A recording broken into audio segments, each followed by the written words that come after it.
Ancient ports achieved a perfection that still baffles modern science.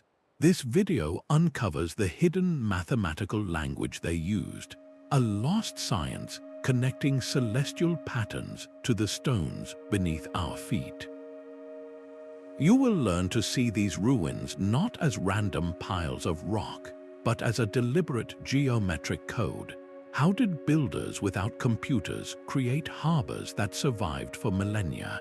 And why did they encode these secrets within their myths? What single idea from the past could revolutionize how we build for the future? A nautilus shell spirals with mathematical perfection. A honeycomb forms a flawless grid of hexagons, and planets trace elegant circles in the night sky.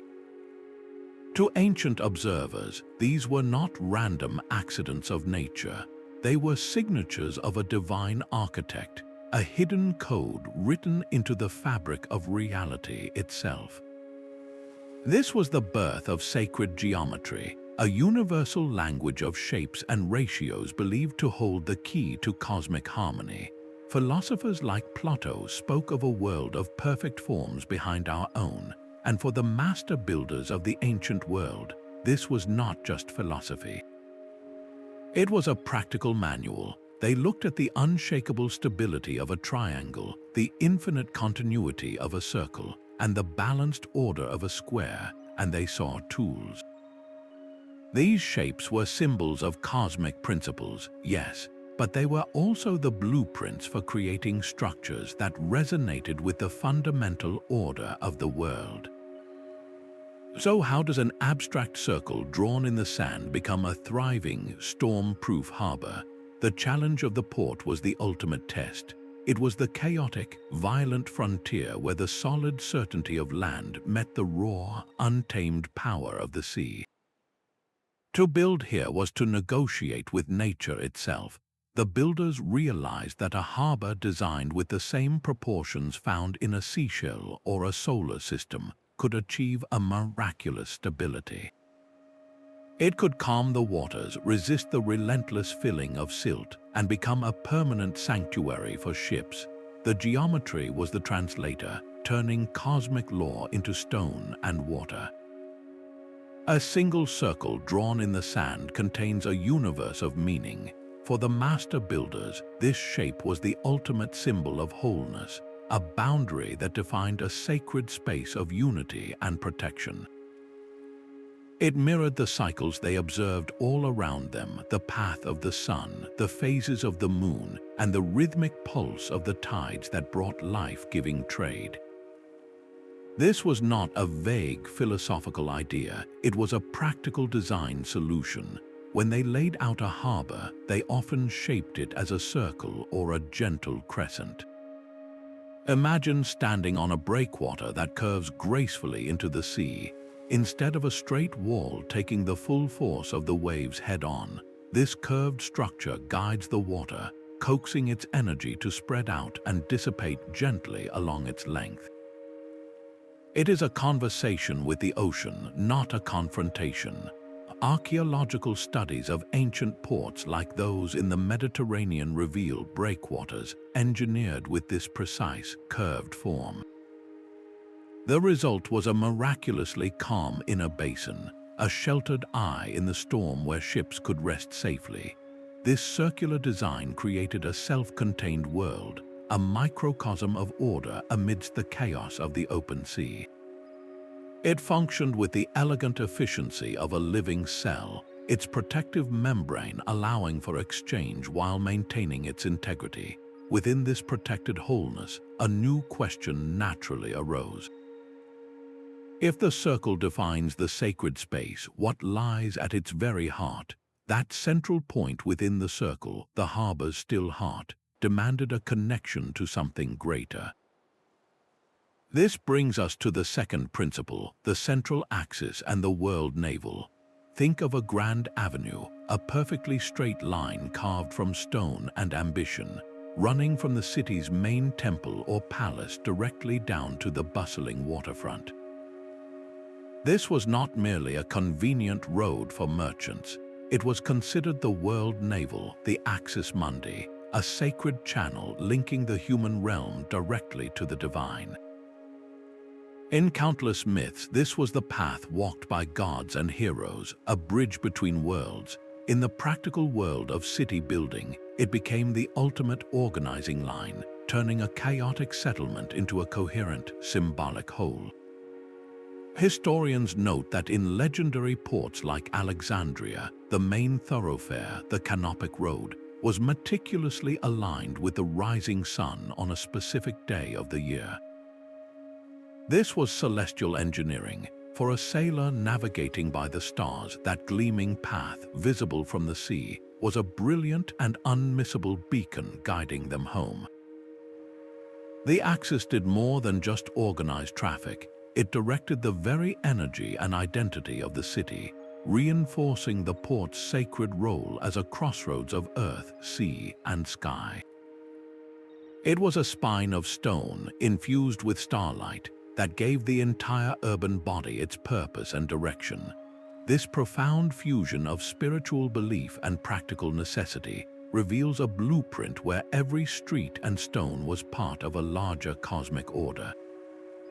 And within that order, a specific mathematical ratio was believed to hold the very secret to timeless beauty and strength. This divine proportion, the golden ratio, is nature's quiet signature. You can find it in the elegant spiral of a nautilus shell, where each chamber grows in perfect relation to the last, and in the arrangement of seeds in a sunflower's face.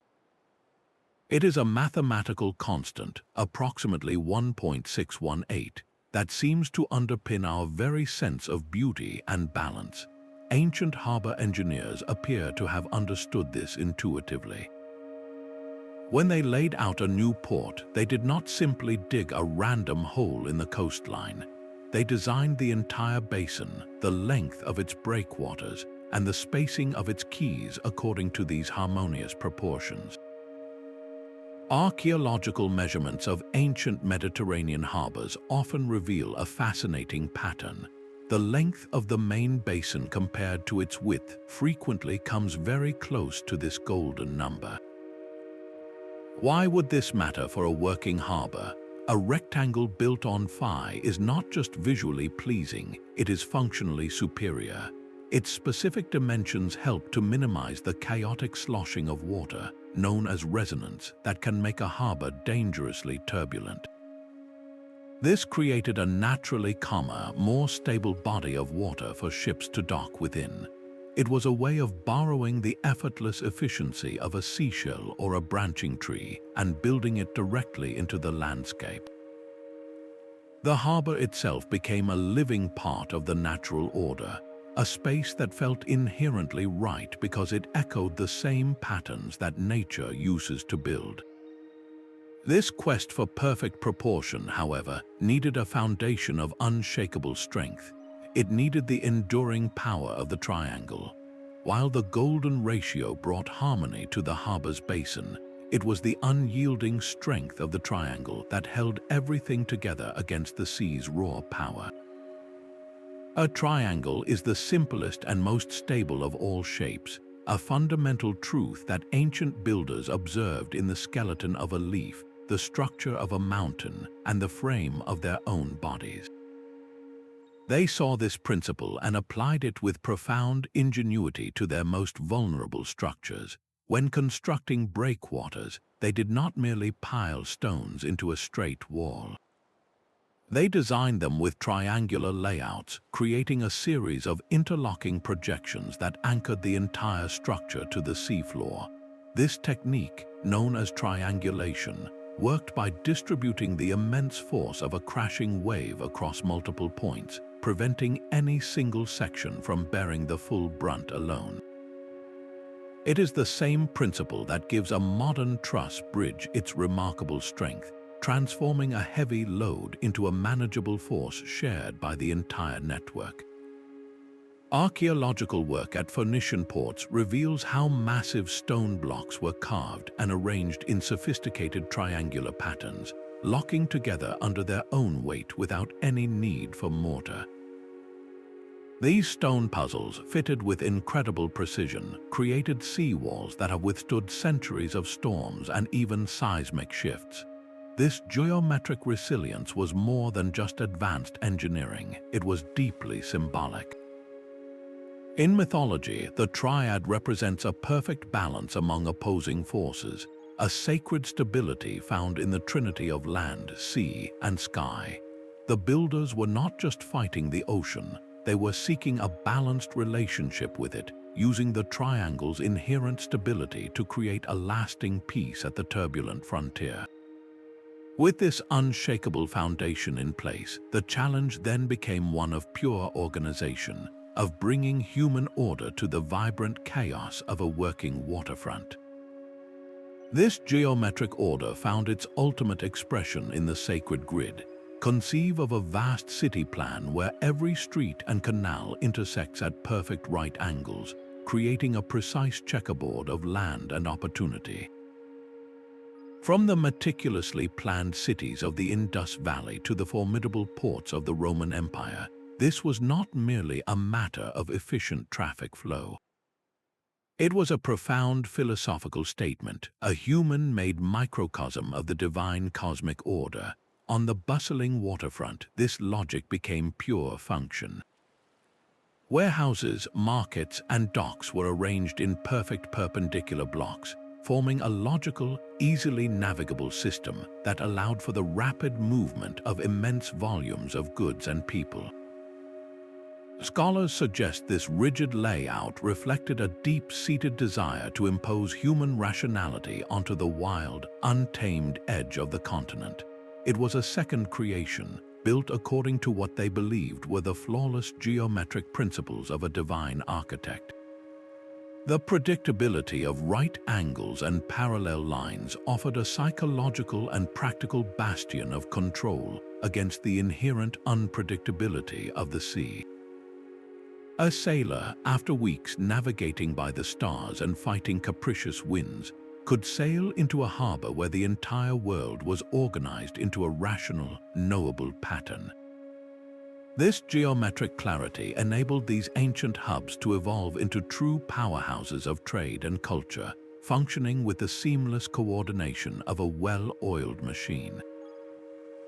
The grid's enduring legacy demonstrates how ancient planners used geometry to engineer not just individual structures, but entire, thriving ecosystems of commerce and human connection. Yet, this entire human-made world, from the curve of a breakwater to the line of a street, was ultimately aligned with a far grander design. The very orientation of these ports was dictated by the heavens themselves. The port's entrance channel was not merely a gap in the stone, but a carefully aimed portal to the stars. Ancient astronomers would indeed have stood on those headlands, their eyes fixed on the heavens, waiting for a specific star to crest the horizon.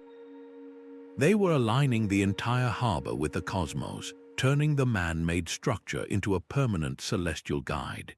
The main axis of the entrance was often designed to point directly toward the pole star, a fixed point of light in the northern sky, or toward the rising point of the sun on the solstice. For a sailor navigating by the stars on a moonless night, this alignment was a lifesaver. As they approached an unfamiliar coast, the silhouette of the harbor's entrance, framed against the starry backdrop, would create a perfect alignment. When the mast of their ship lined up with a known star shining directly down the channel's center, they knew they were on the correct course home. The port itself became a giant stone compass, a terrestrial mirror of the constellations above. This was the ultimate fusion of sacred myth and hard science. The gods of the sky, in the form of those distant suns, were not abstract deities. They were active partners in the success of every voyage, their light literally etched into the very orientation of the breakwaters. This celestial connection ensured the port was a landmark woven into both the fabric of the land and the great clockwork of the universe. Just as the harbor was perfectly aligned with the sky, a similar, vital harmony had to be engineered between the solid earth and the shifting waters. Two perfect circles overlapping create a shape of profound significance, the Vesica Piscis. In sacred geometry, this almond-shaped intersection was far more than a pleasing form. It was a symbol of a sacred threshold, a generative meeting point between two worlds. Ancient port planners saw this geometric principle as the perfect metaphor for their task. One circle represented the stable, known world of the land.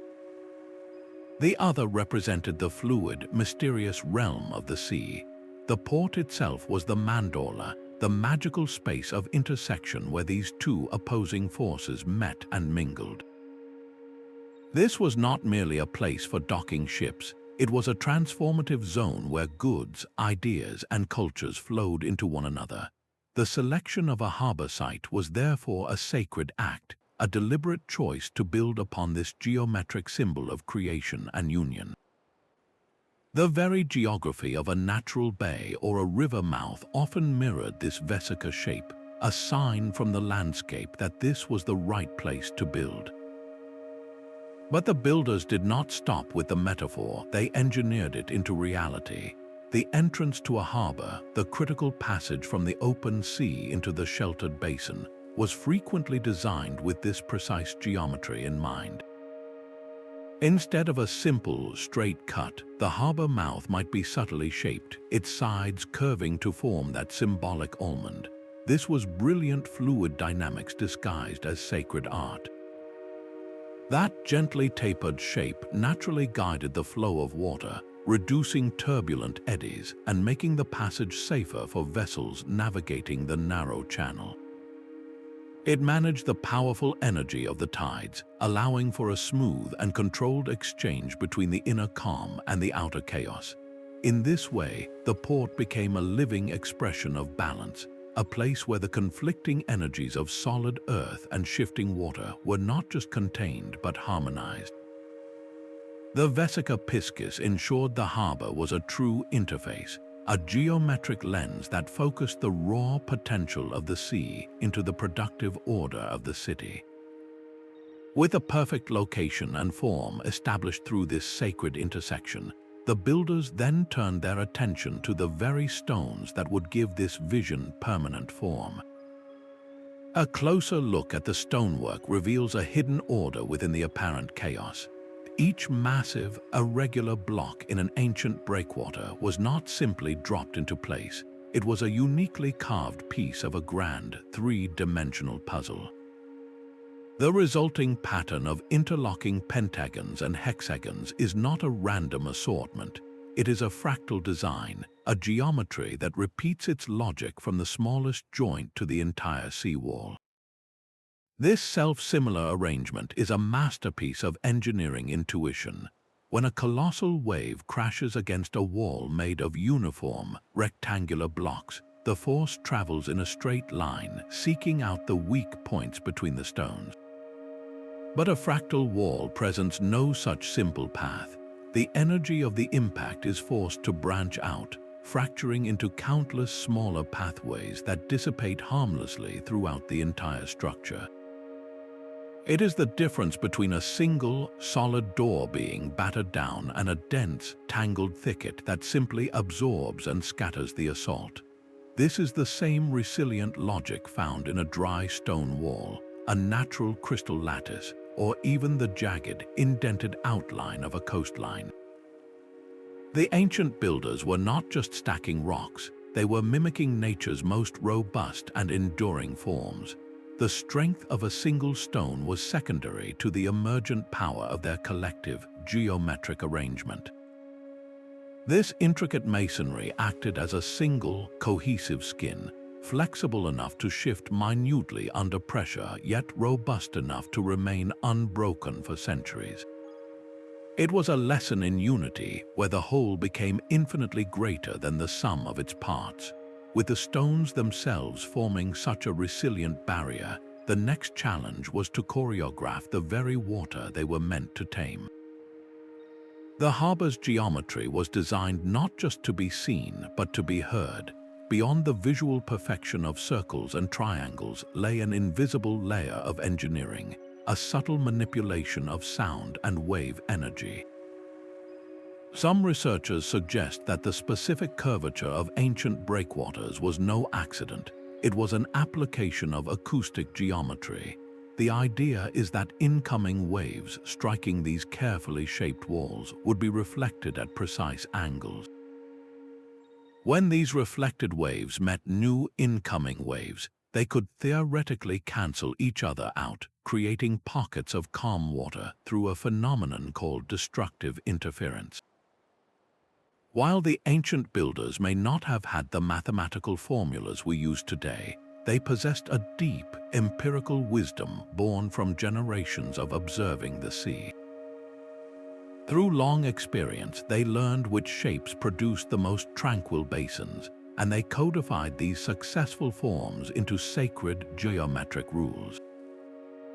In myth, the unruly sea was often a realm of noise and chaos, and to calm its waters was to impose a divine silence, a harmonic order upon the primal roar. The resulting quiet within the harbor was profoundly practical, yes, but it also cultivated a serene, almost reverent atmosphere, transforming a busy commercial port into a sanctuary of ordered peace. This sophisticated interplay between human design and natural force represents a dialogue, a way of coaxing cooperation from the elements rather than forcing compliance.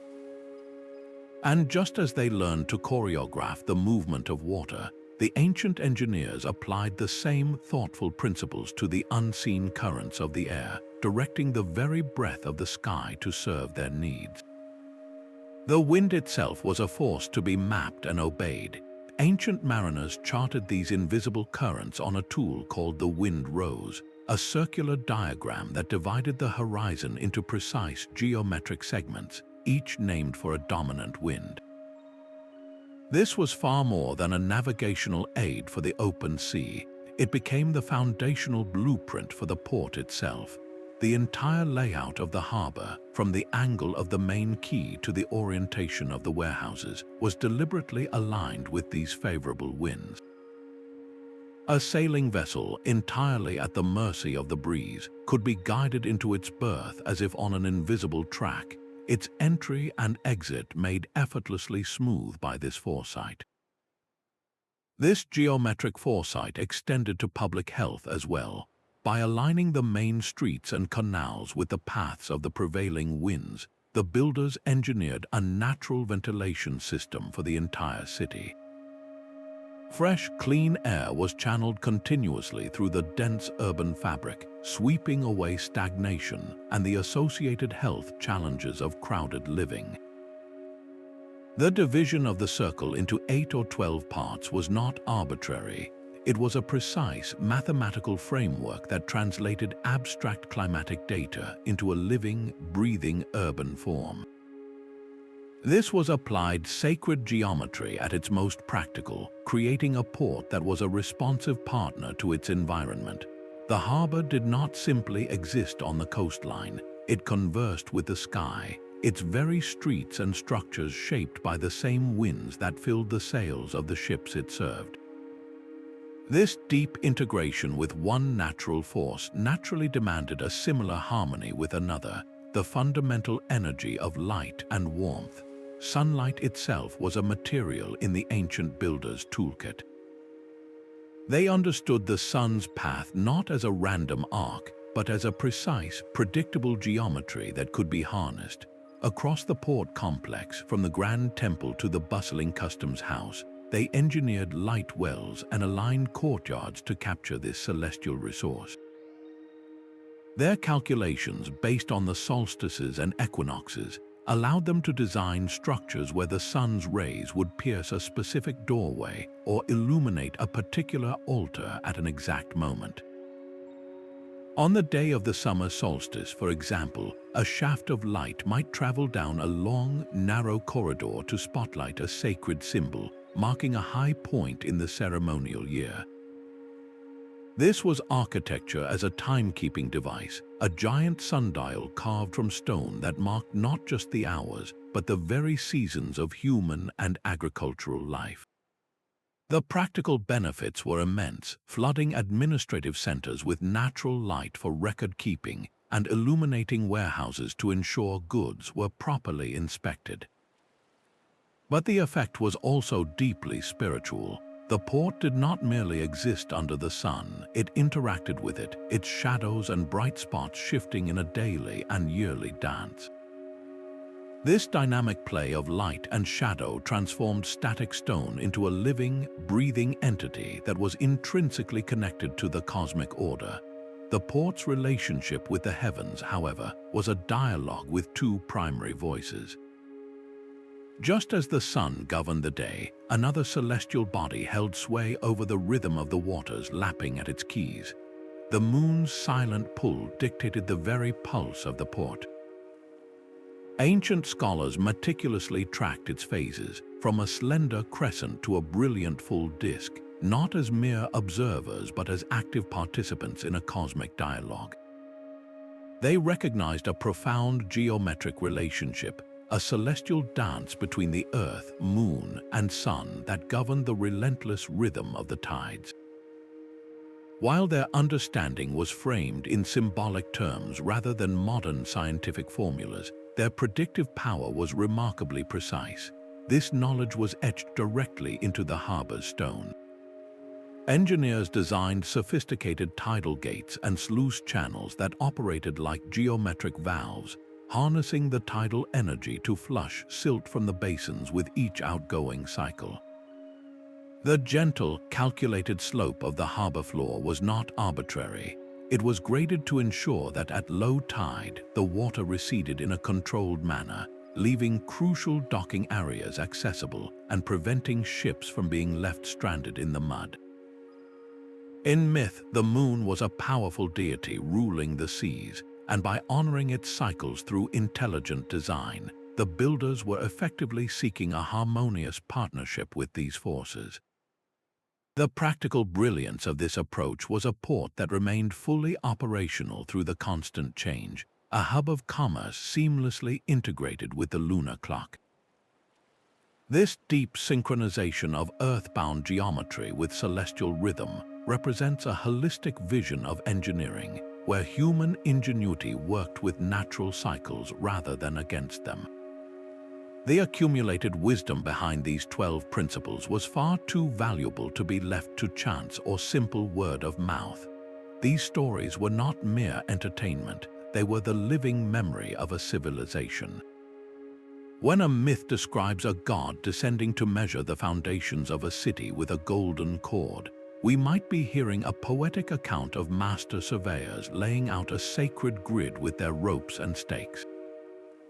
A heroic tale about a founder receiving a vision from the heavens could very well encode the precise celestial alignments used to orient a harbor's entrance. The myth served as a durable container, protecting a fragile technical blueprint within a shell of memorable narrative and spiritual significance. This ensured that the core principles of sacred geometry could survive wars, migrations, and the slow passage of centuries, passed from one generation of builders to the next not as a dry textbook, but as a sacred story. Consider the recurring motif of a hero or a god subduing a raging sea monster. On one level, it is a thrilling epic of good versus chaos, but on another, it could be a precise allegory for the geometric taming of a turbulent bay. The hero's magical weapon might represent the specific curved shape of a breakwater that neutralizes destructive wave energy, while the monster's lair symbolizes the chaotic, unsheltered waters before the harbor was built. The myth preserves the why and the how in a single, powerful image. To truly understand the geometry of an ancient port, then, we must learn to read its local legends as we would an engineer's diagram. The stones tell us what was built, but the stories often tell us why it was built that way, revealing the deep cultural belief that a successful harbor required more than technical skill. It required a sacred covenant with the order of the universe. This profound knowledge was not for everyone. It was a guarded tradition, a sacred trust held by a select few who understood that these geometric secrets were the very key to building a world that could endure. The geometric rules were never written down for public eyes. They were a living tradition, whispered from master to apprentice within the confines of secretive guilds and temple schools. These master builders formed an intellectual elite, the guardians of a knowledge so powerful it was considered almost magical. Their training was a profound initiation, a journey that fused the practical skill of setting stone with the mystical understanding of cosmic order. An apprentice did not merely learn to measure, he learned to see the universe in a circle and to hear the voice of the gods in the proportions of a triangle. The precise geometric specifications for a storm-proof harbor were among their most closely held secrets, a source of immense prestige and political power. By restricting this esoteric knowledge to a chosen few, these societies ensured that every major port built under their guidance adhered to the same timeless principles of stability and harmony. This was the secret to the astonishing consistency of engineering quality we see across vast empires and centuries, from the Mediterranean to the Indian Ocean. The master builder was far more than a skilled laborer. He was a mediator between worlds. He stood at the threshold between the raw chaos of nature and the divine order of the cosmos, translating celestial geometry into the tangible reality of a safe harbor. His work was a sacred act, a ceremony performed in stone and water. We walk through the ruins of their creations today, marveling at the resilience of a breakwater or the perfect orientation of a quay, yet the names of the individuals who conceived them are almost entirely lost to history. Their legacy is not in signatures, but in the silent, enduring language of the stones themselves, a testament to a time when building was an act of both profound engineering and deep spiritual covenant. The land itself had a voice, and the ancient builders knew how to listen. Before any geometric diagrams were drawn or celestial alignments calculated, the first and most crucial step was a silent communion with the terrain. This practice, known as geomancy, was the art of reading the subtle language of the earth. Planners would walk the coastline for days, observing not just the obvious features, but the subtle flows of energy they believed animated the world. They tested the soil not only for its stability but for its vitality. They sought out sources of fresh water, seeing them as the lifeblood of the future settlement. The very feel of the wind and the sound of the waves crashing on a particular stretch of shore were all vital clues. They were searching for the genius loci, the unique and protective spirit of that specific place. A site that felt inherently peaceful and abundant was considered auspicious, a partner in the great work to come. Once this sacred location was identified, the geometry began, not as an imposition, but as an activation. Using ropes and stakes, they would trace the foundational patterns of circles and squares directly onto the earth. This was more than a surveying technique. It was a ritual of invitation, a way of asking the land for its permission and blessing. The geometric layout was designed to resonate with and amplify the natural energies already flowing there. A circular harbor plan might be chosen to harmonize with a naturally curved bay, its shape echoing the land's own form. The resulting port was not a foreign object dropped onto the coast, but an organic outgrowth of the landscape itself. This profound respect created a relationship of mutual benefit. A port built in such conscious partnership with its environment was believed to be inherently blessed, attracting prosperity and ensuring its own longevity. It was a sustainable ethos woven into the very first steps of creation. The builders understood that a true sanctuary at the edge of the sea required a sacred covenant with the ground beneath their feet. A perfect square of stone and earth formed the commercial heart of the ancient port.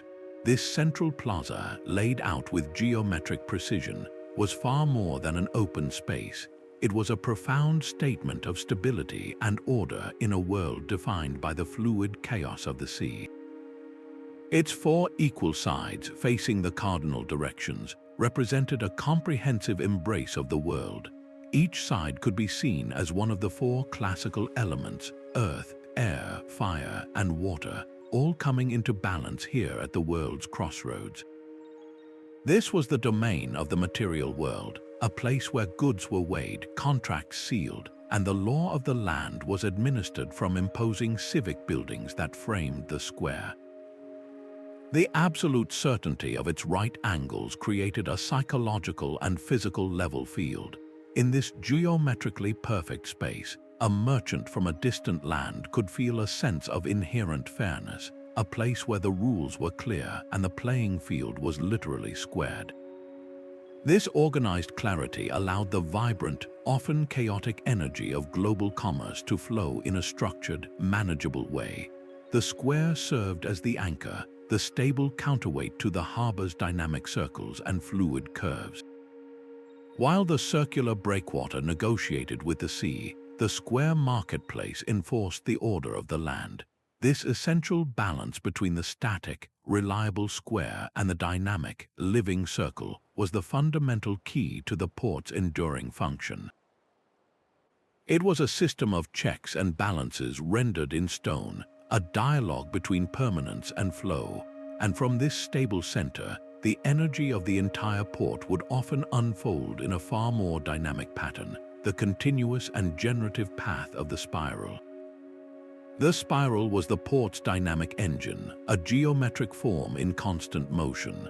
Unlike the static square of the marketplace, the spiral embodied journey and transformation, a shape that guided the vibrant pulse of daily life. Envision the ramps leading from the bustling docks up into the city, not as steep, straight climbs, but as gracefully curving pathways that ascended in a gentle, winding flow. This was a masterstroke of crowd management long before the concept even had a name. A spiraling ramp allowed carts laden with goods, herds of animals, and thousands of people to move steadily without creating the gridlock of a simple, steep incline. The energy of arrival was channeled smoothly, transforming the chaotic rush of a newly docked ship into an orderly procession into the heart of the city. This same elegant logic was applied to the great lighthouses and watchtowers that guarded the harbor entrance. Their interior staircases often wound upward in a perfect spiral, a design that provided a structurally sound and gradual ascent for the keepers who maintained the vital beacons. This was the logarithmic spiral in action, the very same pattern seen in the unfolding of a fern or the vast arms of a galaxy. It is nature's blueprint for efficient expansion, and the ancient engineers borrowed its power. Symbolically, this spiraling path mirrored the entire voyage of a ship. It began its journey out in the open, formless sea, and through a series of turning, narrowing channels, it was guided and transformed, finally delivering its crew and cargo to the ordered center of civilization. The spiral demonstrates the builder's profound flexibility, their ability to choose the right geometry for the right task. The rigid grid brought order, the circle offered protection, and the spiral managed energy. It reminds us that these ports were not frozen in stone, but living, breathing organisms that pulsed with their own unique rhythms. This understanding of a port as a growing, changing entity naturally leads to the question of how these magnificent hubs evolved over generations. Every stone in the harbor was part of a grand, repeating rhythm. This was the power of the proportional module, a single, standard unit of measurement that governed the entire port complex. It was often derived from the human body itself, such as the cubit, the length from a man's elbow to the tip of his middle finger, or sometimes from significant cosmic numbers. This fundamental unit became the building block of a universal language. The length of a key was not an arbitrary number, it was precisely 50 modules. The height of a warehouse column was exactly 10. Even the width of a street could be a clean, whole multiple of this base measure. This created an invisible web of geometric relationships, a symphony of ratios where every single structure, from the grandest breakwater to the smallest paving stone, was in perfect conversation with every other. The result was a profound visual and structural cohesion. Your eye might not consciously register the mathematical pattern, but you would feel an innate sense of order, balance, and harmony as you walked through the port. This modular system was also a triumph of practical efficiency. Imagine a workforce where every stonemason, whether working on the main gate or a distant dock, was carving blocks to the same set of dimensions. Construction could proceed with the speed and precision of an assembly line, even with teams working miles apart. When a storm damaged a section of the seawall, repairs were swift and seamless because a replacement block, pre-cut to the standard module, would fit into the gap as perfectly as the original.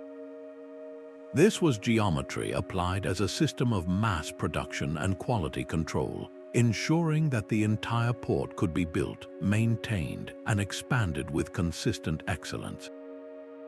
The repetition of these proportional relationships created a rhythm that was both beautiful and deeply functional, much like the repeating notes in a musical scale that combine to form a harmonious chord.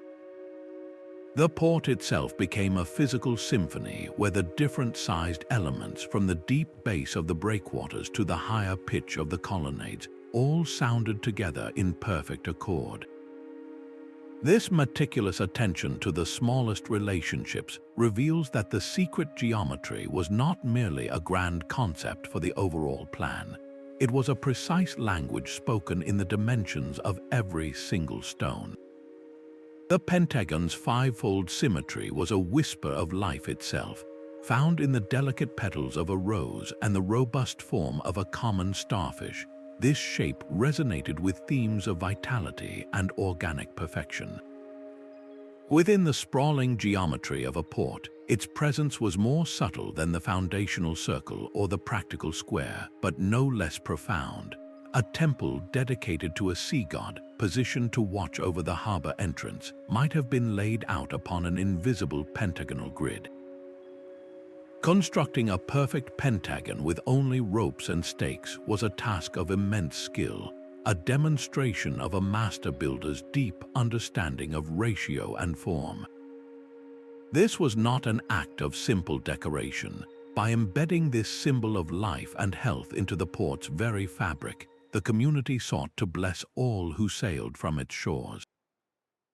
They were invoking a metaphysical protection, a layer of sacred geometry intended to shield voyagers from the hardships of their journey and ensure their prosperous return. This intricate blend of high art and spiritual purpose reveals a world where every line drawn was a prayer made solid. This search for protection through complex pathways finds its ultimate expression in another, even more enigmatic shape. Etched into the stone floor of a temple overlooking the harbor, a labyrinthine pattern offered a different kind of navigation. This was not a maze designed for confusion, but a single, winding path leading inexorably to a center and back out again.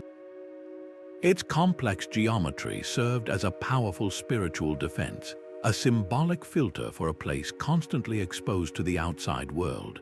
In a bustling port where strangers, goods, and ideas from unknown lands arrived daily, the community sought protection from more than just storms. The labyrinth was believed to guard against unseen troubles, its convoluted path thought to trap or confuse any negative energies that might attempt to follow sailors ashore. A mariner, before embarking on a perilous voyage, might walk this sacred path in a silent ritual. Each turn towards the center represented the journey into the vast, unknown sea, while the return path symbolized the hopeful voyage back to the safety of home.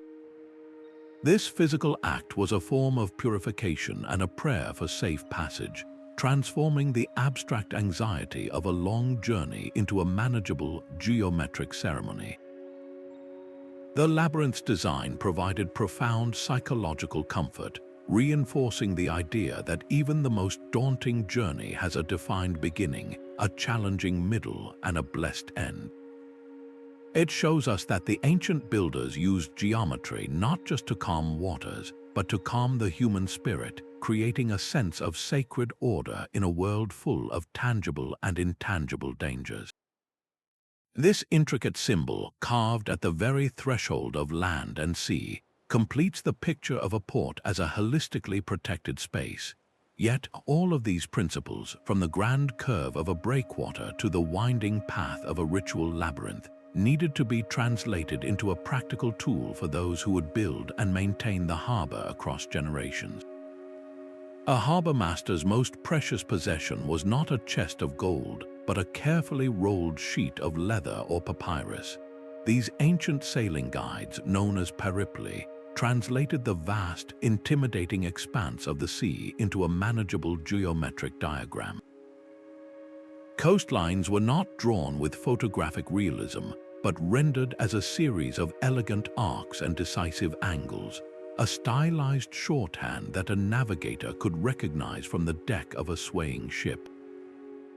Distances between ports were not measured in arbitrary units, but calculated through sophisticated geometric principles based on the observed positions of the stars, turning a multi-day voyage into a predictable, plotted line.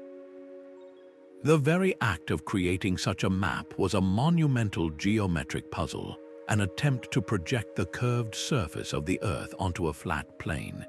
This required a profound understanding of scale and proportion, a way to compress the spherical world into a usable two-dimensional tool. The resulting document was a symbolic codex of the known world.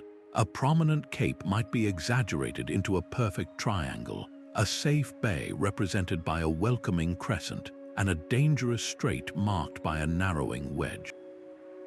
This geometric language allowed a pilot, who might not even share a common spoken tongue with the map's creator, to understand the critical relationships between landmarks, currents, and safe havens.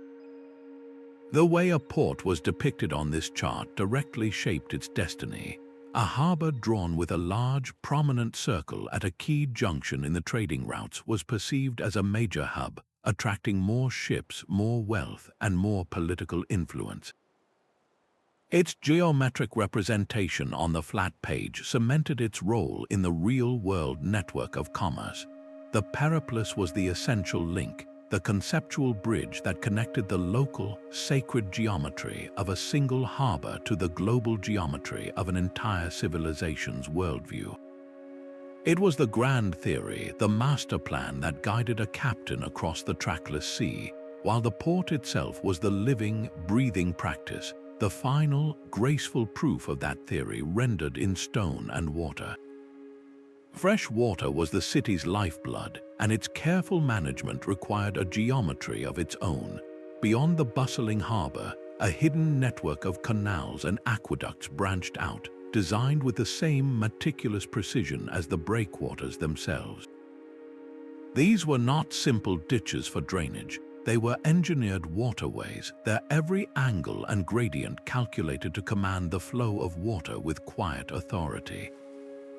The main channels, the great arteries of the system, were laid out in straight lines with a deliberate, gentle slope. This specific gradient was a geometric solution to a constant threat, silt. If the water moved too slowly, suspended sediment would settle, choking the canals and crippling the port's internal transport. If it flowed too quickly, it would scour the channel beds, causing erosion and structural damage. The builders found the perfect balance, a mathematical sweet spot where the water maintained just enough speed to carry debris out to sea without harming the stonework.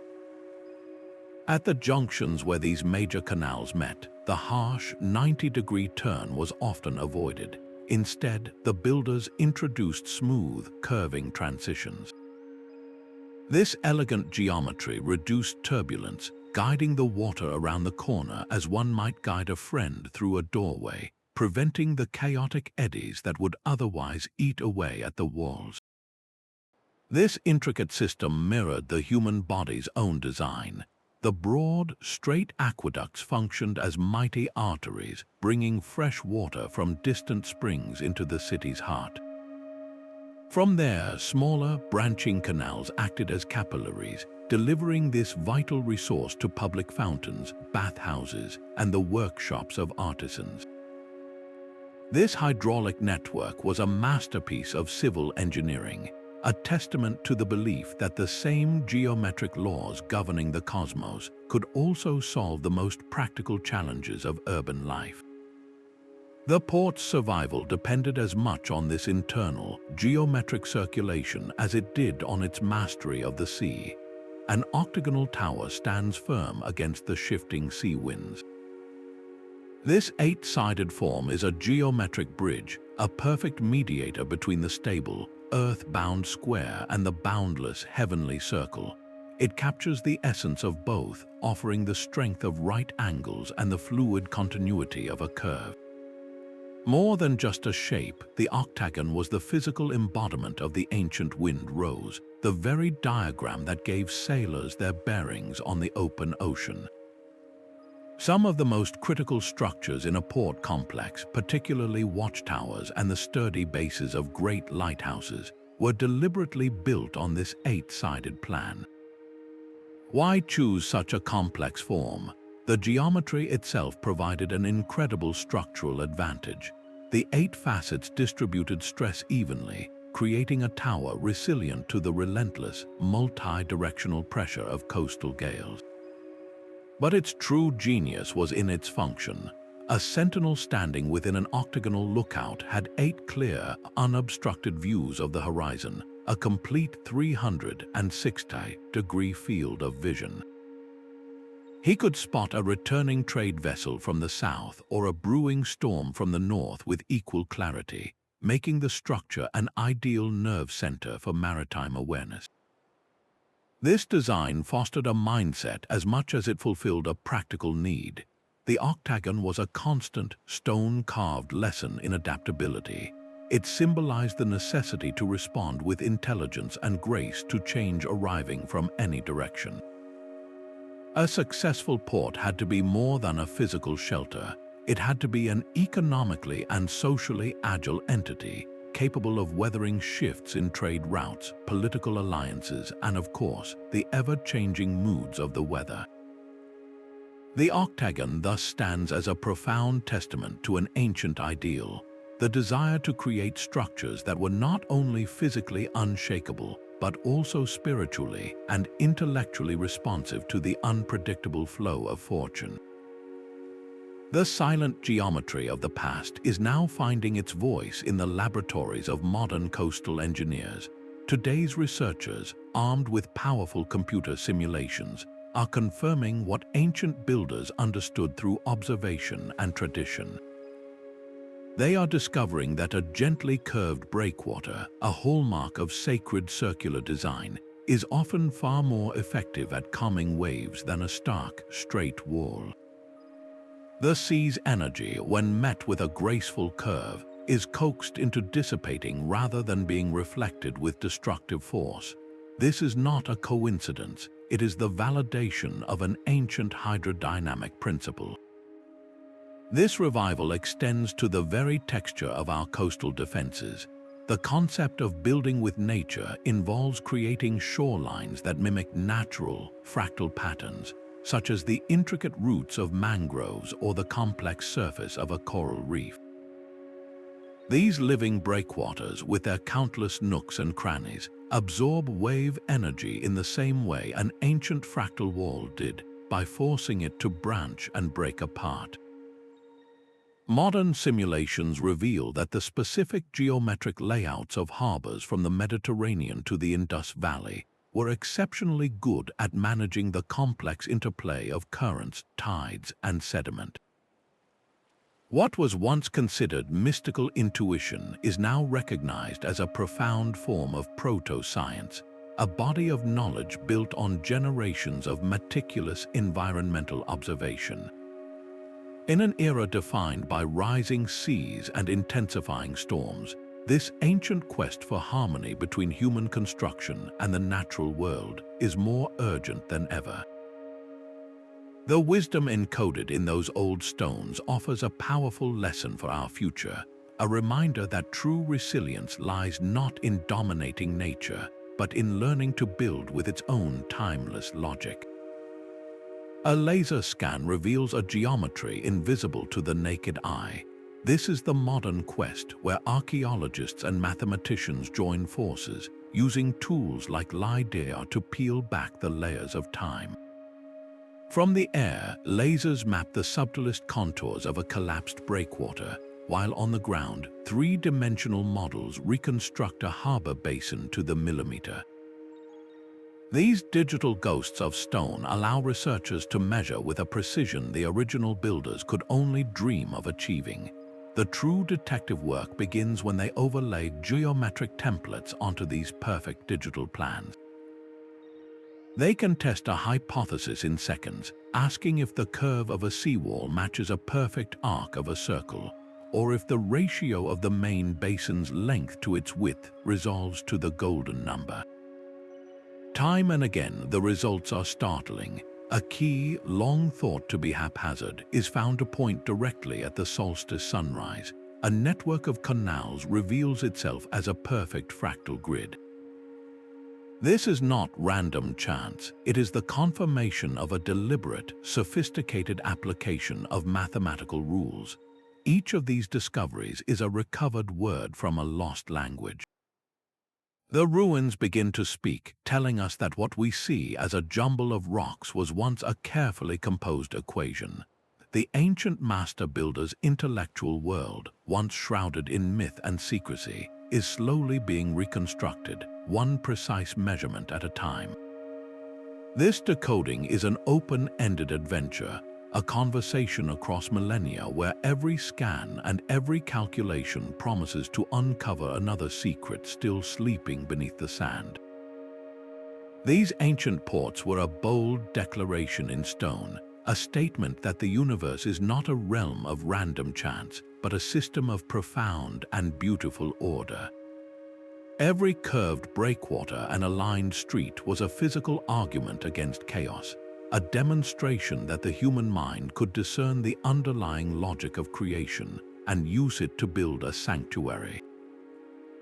The builders did not see themselves as conquerors of a wild, hostile nature. Instead, they acted as co-creators, working in partnership with the elemental forces, using the divine language of geometry as their shared vocabulary. Their success was not merely a technical triumph, it was a philosophical one. For centuries, these harbors stood as stable, thriving centers of human activity, not in spite of the sea, but because of a deep, respectful dialogue with it. This worldview presents a quiet challenge to our modern sensibilities. We often approach the natural world as a problem to be solved, a resource to be managed, or an adversary to be controlled. The ancient perspective invites a different question. What if we saw nature not as an opponent, but as the ultimate teacher? The enduring legacy of these ports suggests that resilience is not found in brute force, but in intelligent alignment with the timeless patterns that already exist. The secret geometry was far more than a set of construction techniques. It was a spiritual and ethical framework for creating a meaningful, enduring human presence, a way to weave our stories and our cities into the grand, unfolding design of the cosmos itself. From the perfect circle to the dynamic spiral, we have walked the geometric pathways of the ancients. We have seen how these forms were far more than aesthetic choices. They were the very language used to build sanctuaries of stone and water that harmonized engineering, spirituality, and commerce. These ports were deliberate applications of a universal code, a conscious effort to align human ambition with the perceived order of the cosmos. The golden ratio brought balance to the basins, celestial alignments turned harbors into stone compasses, and fractal patterns gave the seawalls a resilience we are only now beginning to fully appreciate with modern science. This entire exploration points to a profound and perhaps lost wisdom, a worldview that saw the universe not as a collection of separate things, but as a single, interconnected geometric whole. Every stone was placed with intention, every street aligned with purpose, creating a tapestry where the practical and the sacred were seamlessly woven together. So the next time you look upon an ancient ruin or even the modern city around you, try to see with these new eyes. Look for the hidden patterns, the quiet symmetries, and the subtle alignments. Perhaps you will find that this quest for order and beauty is a timeless human impulse, a way of leaving a signature of meaning upon the world. If this journey into the secret geometry of the ancients has captivated you, we would love to hear your thoughts in the comments below. And for more deep dives into the mysteries of our past, be sure to subscribe.